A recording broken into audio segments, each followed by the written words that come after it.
Hello बच्चों, आज हम स्टार्ट करेंगे फंक्शन। तो बच्चों ये मैंने 3 रिलेशन लिख दिए R1 R2 R3, 1,2 2,3 3,4 4,5। x की वैल्यू है इसमें 1 2 3 4। क्या कोई वैल्यू रिपीट हो रही है x की? नहीं हो रही। तो जब किसी भी रिलेशन में x की वैल्यू रिपीट ना हो तो ऐसे रिलेशन को हम बोलते हैं फंक्शन। सिर्फ आपको x की वैल्यू पर ध्यान देना है, y की वैल्यू पर नहीं। 2 3 2 4, तो बच्चों x की वैल्यू रिपीट हो गई है, it is not a function. इस वाले को देखते हैं 1 2 3 4, सारी वैल्यू अलग अलग हैं, तो it is a function. x की वैल्यूओं को बोलते हैं बच्चों प्री इमेज और y की वैल्यूओं को बोलते हैं इमेज। 1 की इमेज है 2 और 2 की प्री इमेज है 1। R1 फंक्शन क्यों है? Since all the pre images are different. R2 is not a function since 3 and 4 have same pre images. 3 और 4 की प्री इमेज बच्चों सेम है, so it is not a function. अब समझ लेते हैं डोमेन और रेंज फाइंड करना। To find domain and range of functions की बच्चों डोमेन और रेंज फाइंड करने के लिए आपको ये कंसेप्ट पता होने चाहिए सबके कि कोई भी फंक्शन कब डिफ़ाइन होता है। अगर फंक्शन बच्चों आपका रूट वाला है तो नेगेटिव नंबरों का रूट तो हम नहीं निकाल सकते भाई। नेगेटिव नंबरों का जो रूट होता है वो तो इमेजिनरी हो जाता है। तो अगर कोई भी क्वांटिटी रूट के अंदर आ रही है तो ये उसकी खुद की एक पहचान हो गई कि वो क्वांटिटी नॉन नेगेटिव है। रूट के अंदर अगर जहाँ बॉक्स लिखा है तो बॉक्स कैसा होगा बच्चों? नॉन नेगेटिव बोले तो ग्रेटर देन और इक्वल्स टू 0। अगर फंक्शन क्यूब रूट वाला है तो क्यूब रूट तो सभी नंबरों का निकल जाता है, पॉजिटिव का भी नेगेटिव का भी। तो ऐसी सिचुएशन में हम बोल सकते हैं कि ये फंक्शन डिफाइन होगा फॉर ऑल रियल नंबर्स। अगर फंक्शन बच्चों फ्रैक्शन में है, न्यूमरेटर अपॉन डिनोमिनेटर, तो ये चीज़ तो बचपन से ही आपके दिमाग में डाली जाती है, P अपॉन Q और बगल में लिखा होता है Q is not equal to 0। तो यानी फ्रैक्शन कब डिफाइन होगी? जब डिनोमिनेटर क्या ना हो? 0। अगर फंक्शन बच्चों लॉग वाला है तो नेगेटिव नंबर्स का लॉग हम नहीं निकाल सकते, लॉग केवल पॉजिटिव नंबरों का ही निकाला जा सकता है। तो अगर लॉग वाला फंक्शन है तो लॉग के आगे जो भी लिखा होगा वो कैसा होना चाहिए? Greater than 0। अगर फंक्शन NCR वाला या NPR वाला है, C माने कॉम्बिनेशन, P माने परमुटेशन, तो NCR और NPR दोनों में ही N हमेशा R से या तो बड़ा होता है या इक्वल होता है। कभी भी N R से छोटा नहीं हो सकता है, और R हमेशा नॉन नेगेटिव होता है, यानी N इज ग्रेटर देन और equals to R and R is greater than और इक्वल्स टू 0।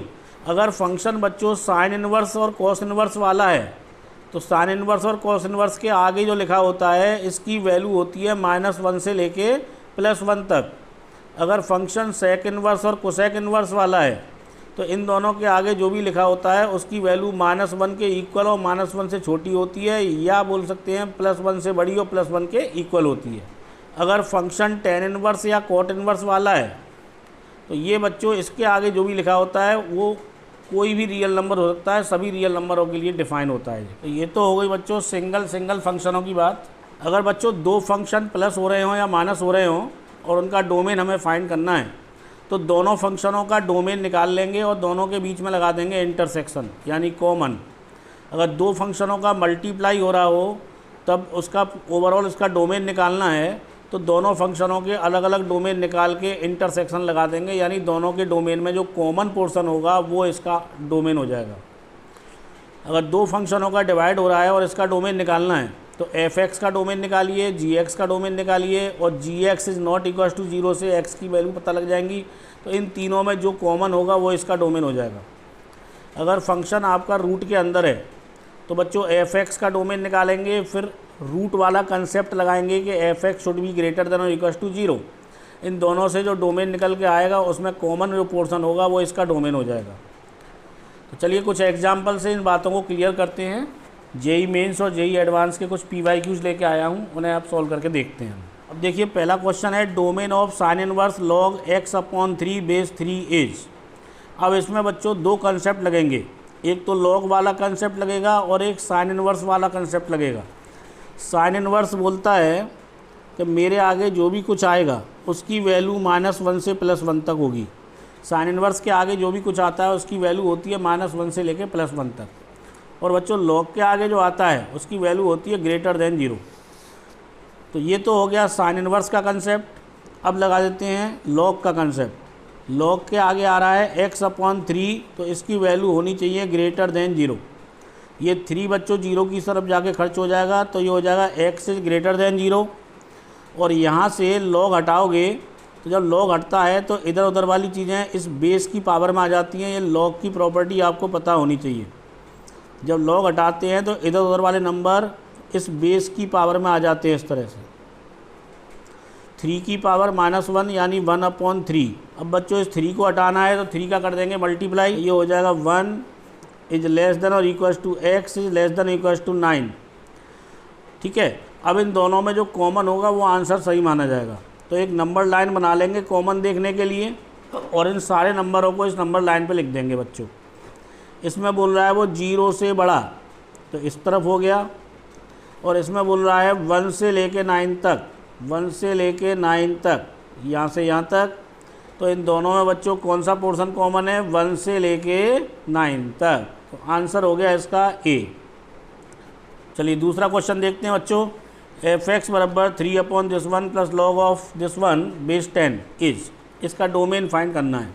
अपॉन वाला फंडा होता है बच्चों denominator is not equal to 0, यानी 4 - x² is not equal to 0, x² is not equal to 4, तो x is not equal to +-2। यहाँ log वाला फंडा लगा लेते हैं बच्चों। लॉग के आगे जो भी लिखा होता है वो होना चाहिए >0। यहाँ से x आ जाएगा कॉमन, तो ये बचेगा x² - 1। x² - 1 को लिख सकते हैं x + 1 x - 1। अब बच्चों यहाँ वेवी कर्व मेथड लगाना पड़ेगा। नंबर लाइन बना लेंगे और नंबर लाइन पे इनको लिख देंगे जो नंबर यहाँ से आ रहे हैं।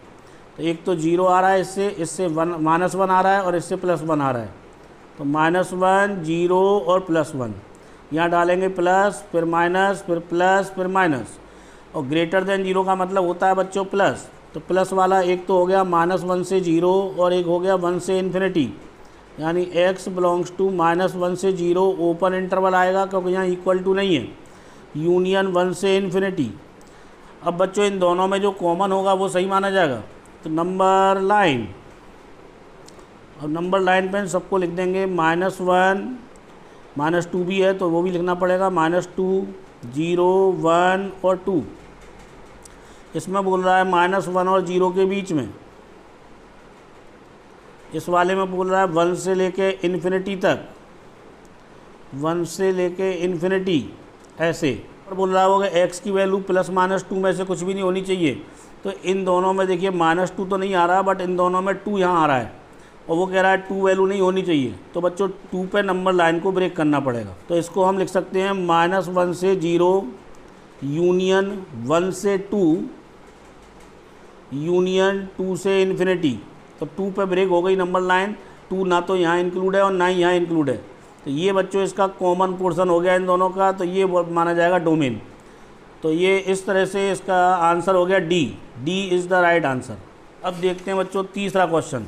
Domain of the function f(x) बराबर sine inverse x - 3/√9 - x² is. इसका डोमेन फाइंड करना है। तो आप समझ रहे होंगे दोनों कंसेप्ट लगेंगे, एक तो साइन इनवर्स वाला कंसेप्ट और एक अंडर रूट वाला कंसेप्ट और एक अपॉन वाला भी कंसेप्ट। तीन कंसेप्ट इसमें यूज होंगे। साइन इनवर्स वाला कंसेप्ट क्या है बच्चों, दिमाग में रख लें इस बात को कि साइन इनवर्स के आगे जो भी लिखा है उसकी वैल्यू होती है -1 से लेकर के और +1 तक। रूट वाला कंसेप्ट क्या है बच्चों, रूट के अंदर जो भी लिखा होता है वो होता है >= 0। अब इक्वल टू का साइन मैं नहीं लगा रहा हूँ यहाँ पे क्योंकि डिनोमिनेटर कभी 0 के इक्वल नहीं होता है। तो अपॉन वाला फंडा भी इसी में लग गया। अब इस 3 को यहाँ से हटाना है बच्चों, तो सब में 3 प्लस कर देंगे। तो यहाँ बचेगा 2, यहाँ बचेगा x और ये हो जाएगा 4। यहाँ से इसके फैक्टर कर लो, x² को आगे कर लेंगे, माइनस कॉमन लेंगे और माइनस जब उधर जाएगा तो इसकी खोपड़ियाँ घूम जाएगी। x² - 9 < 0। इसको हम लिख सकते हैं x + 3 x - 3 < 0। अब लगा देंगे वेवी कर्व मेथड। एक्स की वैल्यू आ रही है बच्चों -3 और +3, plus minus plus, less than 0 का मतलब होता है माइनस, माइनस वाला है -3 से लेके +3 के बीच में। ये वाला पोर्शन इसका डोमेन हो गया, ये पोर्शन इसका डोमेन हो गया साइन इनवर्स वाले का। अब इन दोनों में जो कॉमन होगा बच्चों वो आंसर माना जाएगा। तो एक नंबर लाइन बना लेंगे कॉमन देखने के लिए, और इस नंबर लाइन पर सभी को लिख देंगे, -3, 2, 3 और 4, -3, 2, 3 और 4। इसमें बोल रहा है 2 से लेके 4 तक, जिसमें 2 भी इंक्लूड है बच्चों और 4 भी इंक्लूड है, तो डार्क सर्कल बनाएंगे इस पर। और इसमें बोल रहा है -3 और 3 के बीच में, -3 पे ब्लैंक सर्कल बनेगा क्योंकि ये इंक्लूड नहीं है, और 3 पे भी। अब बच्चों इन दोनों में कौन सा पोर्शन कॉमन दिखाई दे रहा है हमें? 2 से लेके 3 के बीच में, ये 2 से 3 वाला पोर्शन ऊपर वाले में भी आ रहा है, नीचे वाले में भी आ रहा है, जिसमें 2 इंक्लूड होगा, 3 इंक्लूड नहीं होगा। तो इसका डोमेन हो गया बच्चों 2 से 3, 2 पे क्लोज और 3 पे ओपन। ये हो गया इसका domain. B is the right answer. Question number 4 देख लेते हैं। इसमें अपॉन वाला कंसेप्ट भी लगाना पड़ेगा और रूट वाला भी। रूट के अंदर जो भी आ रहा है वो ग्रेटर देन और इक्वल टू 0 होना चाहिए। अब यहाँ इक्वल टू का साइन यूँ नहीं लगा रहे हम, क्योंकि ये अपॉन में आ रहा है और डिनोमिनेटर कभी 0 नहीं होता है। एक्स को उधर ले जाएंगे तो ये हो जाएगा बच्चों mod of x is greater than x. अब इसको आपको हिट एंड ट्रायल से समझना पड़ेगा कि ये बात किन किन नंबरों के लिए सही होगी। अगर हम x की वैल्यू 2 लिखें यहाँ पे, तो क्या ये बात सही होगी? 2 का mod तो 2 ही होगा, तो 2 इज़ ग्रेटर देन 2, ये तो फॉल्स हो जाएगा, है ना। तो पॉजिटिव नंबरों के लिए ये बात सही नहीं है। अगर नेगेटिव नंबर रखते हैं, -2 रखें बच्चों यहाँ पर, -2 रख के देख लेते हैं, -2 mod ऑफ -2 ग्रेटर देन -2, ये बात सही है क्या? -2 का mod क्या होता है? +2, +2 बड़ा है -2 से, बिल्कुल सही। तो बच्चों ये जो इनइक्वालिटी है नेगेटिव नंबर पर ही एग्जिस्ट कर रही है, अदरवाइज नहीं कर रही। तो इसका डोमेन हो गया ऑल नेगेटिव नंबर्स, यानी -∞ और 0 के बीच में। तो D is the right answer. Next question बच्चों, डोमेन निकालना है इसका। लॉग वाला कंसेप्ट लगाना पड़ेगा और अपॉन वाला भी लगाना पड़ेगा। लॉग वाला कंसेप्ट क्या होता है कि लॉग के आगे जो भी लिखा होगा वो कैसा होना चाहिए? Greater than 0। सभी कंसेप्टों का आप स्क्रीनशॉट ले लें और इन सबको याद रखें। बहुत ही इंपॉर्टेंट कंसेप्ट हैं ये सारे। कंसेप्ट आपको पता होने चाहिए कौन से फंक्शन में कौन सा फंडा हमें लगाना है। तो लॉग वाला कंसेप्ट लगा दिया, अब अपॉन वाला लगा देंगे। अपॉन वाला ये है कि denominator is not equal to 0। इसको 3 को उधर ले जाएंगे तो x इज ग्रेटर देन -3। इसके कर लेंगे बच्चों फैक्टर हो गए इसके x+1 और x+2 is not equal to 0। x is not equal to -1 and -2। तो बच्चों इन दोनों में जो कॉमन होगा वो इसका डोमेन हो जाएगा। नंबर लाइन -3, तो -3 से बड़ा बोल रहा है इसमें, -3 से इन्फिनिटी। -3 से इन्फिनिटी में से हमें केवल 2 नंबरों को माइनस करना है। तो -3 से इन्फिनिटी में से माइनस कर देंगे सिर्फ 2 नंबरों को, -1 और -2 को। तो सी इज़ द राइट आंसर। अब देख लेते हैं question number 6। Domain of the function sine inverse √ sine inverse 2x + π/6। तो बच्चों रूट वाला फंडा लगेगा इसमें और साइन इनवर्स वाला भी फंडा लगेगा। रूट वाला फंडा ये है कि रूट के अंदर जो भी आ रहा है वो ग्रेटर देन और इक्वल टू 0 होना चाहिए। साइन इनवर्स वाला फंडा ये है कि साइन इनवर्स के आगे जो भी कुछ आ रहा है उसकी वैल्यू -1 से लेके +1 तक होनी चाहिए। अब π/6 को उधर ले जाएंगे बच्चों, माइनस का हो जाएगा। Sine inverse 2x is greater than और इक्वल टू π/6। अब साइन को उधर ले जाओगे तो इन्वर्स हट जाएगा साइन का, 2x इज ग्रेटर देन और इक्वल टू। अब इसको सॉल्व कर लेते हैं। यहाँ से 2 हटाना है तो 2 का डिवाइड कर देंगे। -1/2 is less than x is less than equal to 1/2। अब इन दोनों में जो कॉमन होगा बच्चों वो आंसर माना जाएगा, वो इसका डोमेन हो जाएगा। और कॉमन देखने के लिए नंबर लाइन बना लेते हैं लास्ट में।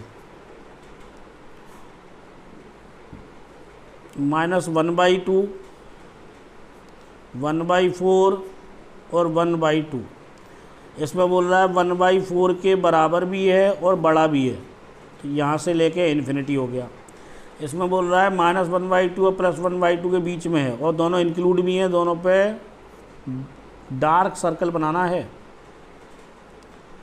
अब बच्चों देख सकते हो आप दोनों में कौन सा पोर्शन कॉमन दिखाई दे रहा है हमें। डोमेन हो गया बच्चों 1/4 से लेके 1/2 तक, जिसमें दोनों पे आएगा क्लोज। तो A is the right answer. The domain of the function f(x) बराबर दिस वन। जो लॉग के आगे जो भी लिखा है वो होना चाहिए ग्रेटर देन 0। अपॉन वाला कंसेप्ट है बच्चों के denominator is not equal to 0। Root वाला कंसेप्ट है बच्चों x+2 इज ग्रेटर देन और इक्वल टू 0। तीनों को सॉल्व करेंगे, तीनों से जो x की वैल्यू आएंगी उसमें जो कॉमन होगा वो इसका डोमेन हो जाएगा। 1 को उधर ले जाएंगे तो -x is greater then -1। Minus से माइनस चटकाएंगे तो इसकी खोपड़िया घूम जाएगी, x इज लेस देन 1। और बच्चों जब एक साइड से लॉग हटाते हैं तो दूसरी साइड इस बेस की पावर में आ जाती है, तो यहाँ रह जाएगा 1 - x is not equal to 10 की पावर 0। और किसी भी नंबर की पावर 0 हो तो वैल्यू होती है 1। अब इस 1 को उधर ले जाएंगे तो माइनस हो जाएगा 1 - 1 0, x is not equal to 0। 2 को उधर ले जाएंगे बच्चों तो ये माइनस का हो जाएगा। अब इन तीनों में देखते हैं कॉमन, नंबर लाइन बना लेंगे एक और इन सबको इस पर लिख देंगे -2, 0 और 1। इसमें बोल रहा है 1 से छोटा, इसमें कह रहा है -2 के इक्वल भी है और -2 से बड़ा भी है, और इसमें बोल रहा है 0 नहीं होना चाहिए, 0 पे क्रॉस लगा दो। अब देखें बच्चों दोनों में क्या कॉमन है, -2 से लेके 1 तक, बट उसके बीच में तो 0 भी आ रहा है, तो 0 को हमें एक्सक्लूड करना पड़ेगा इसमें से। तो इसका आंसर हो गया -2 से 1, जिसमें -2 पे क्लोज होगा, 1 पे ओपन और एक्सक्लूडिंग 0। -2 से 1 excluding 0, C is the right answer. Question number 8 को देखते हैं। बहुत ही बेहतरीन question, range of the function f(x) बराबर दिस वन एज। जब भी आपको किसी फंक्शन की रेंज निकालनी हो बच्चों तो f(x) की जगह लिख लो y, इसको कर लो सिंप्लीफाई, x की वैल्यू निकाल लो इन टर्म्स ऑफ y। इसके लिए करना पड़ेगा क्रॉस मल्टीप्लाई। बात समझ में आई? तो चलिए देखते हैं भाई। तो ये हो जाएगा x² y plus xy plus y बराबर x² प्लस x प्लस 2। अब इन सबको इधर ले आएंगे तो x² y minus x² plus xy minus x plus y minus 2 is equal to 0। इन दोनों में बच्चों x² कॉमन आ जाएगा तो यहाँ बचेगा y माइनस 1। इन दोनों में x कॉमन आ जाएगा तो यहाँ भी बचेगा y minus 1 plus y minus 2 is equal to 0। ये बन गया बच्चों एक क्वाड्रेटिक इक्वेशन, x में क्वाड्रेटिक बन गया। अब x यहाँ पर देखिए कैसा नंबर है, x बिलोंग कर रहा है रियल नंबर से। x बच्चों यहाँ पर रियल नंबर है, यानी इस क्वाड्रेटिक इक्वेशन के रूट्स रियल हैं, और किसी भी क्वाड्रेटिक इक्वेशन के रूट्स रियल अगर होते हैं तो उसका डिस्क्रिमिनेंट कैसा होना चाहिए, ग्रेटर देन और इक्वल टू 0। और डिस्क्रिमिनेंट निकालने का फॉर्मूला होता है बच्चों b² माइनस 4ac। b की वैल्यू है y माइनस 1, a की वैल्यू है y माइनस 1, c की वैल्यू है y माइनस 2। अब इसमें से कॉमन ले लेंगे हम y माइनस 1 को, तो यहाँ बचेगा y माइनस 1 और -4 का इसमें इंटू कर देंगे इस ब्रैकेट में, तो -4y plus 8, y minus 1 minus 3y plus 7 is greater than और इक्वल टू 0। अब लगाएंगे बच्चों वेवी कर्व मेथड, बट उसके लिए फैक्टर में y कैसा होना चाहिए, पॉजिटिव, जबकि यहाँ नेगेटिव है। तो इसमें से माइनस कॉमन लेंगे और उधर भगा देंगे माइनस को, तो इसकी खोपड़ियाँ घूम जाएगी। y माइनस 1 और ये हो जाएगा बच्चों 3y माइनस 7 लेस देन और इक्वल टू 0। अब बना लेंगे नंबर लाइन, और नंबर लाइन पे इन दोनों की वैल्यू को लिख देंगे। इससे आ रहा है वैल्यू आ रही है इससे 7/3 और इससे आ रही है 1 और 7/3। यह डालेंगे प्लस, फिर माइनस, फिर प्लस। और वेवी कर्व मेथड का वीडियो बच्चों मैं आपके लिए पहले ही बना चुका हूँ, आई बटन में मैंने लिंक दे दिया है, उसे आप देख लें। और लेस देन 0 का मतलब बच्चों होता है माइनस, तो माइनस वाला पोर्शन हो गया 1 से लेके 7/3 तक, तो y बिलोंग करेगा 1 से लेके 7/3 तक, और इक्वल टू लग रहा है तो क्लोज इंटरवल, और y की वैल्यू को ही कहते हैं बच्चों हम रेंज। तो रेंज हो गई 1 से लेके 7/3, यानी C is the right answer. तो ठीक है बच्चों, बंद करते हैं आज की क्लास को यहीं पर, मिलते हैं नेक्स्ट वीडियो में। Okay, pack up.